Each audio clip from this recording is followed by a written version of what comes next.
So, tuloy na po natin. Okay, Exodus 9. God continues to send plagues upon Egypt because Pharaoh refuses to let the Israelites to go. The chapter includes the plague of livestock, painful boils, and a devastating hailstorm. Through these events, God demonstrates His power, justice, and sovereignty over all creation. Yan po yung nilalaman ng ating Exodus 9.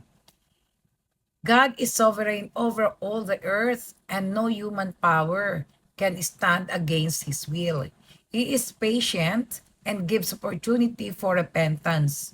But persistent pride and disobedience bring consequences.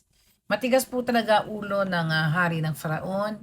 Kaya ang Panginoon ay patuloy pa rin. He is very patient na matupad, na sumunod yung king ng Faraon sa kanyang kagustuhan.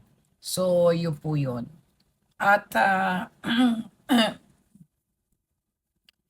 pero matigas nga po yung ulo ng Faraon kaya ang Panginoon ay hindi huminto magpakita ng kanyang milagro, ng kanyang power. Opo. Lumalabas po ating doble damit. Okay? So, maginaw po kasi. Napakalamig po din sa aircon. Okay? Lessons from Exodus 9. God is all-powerful.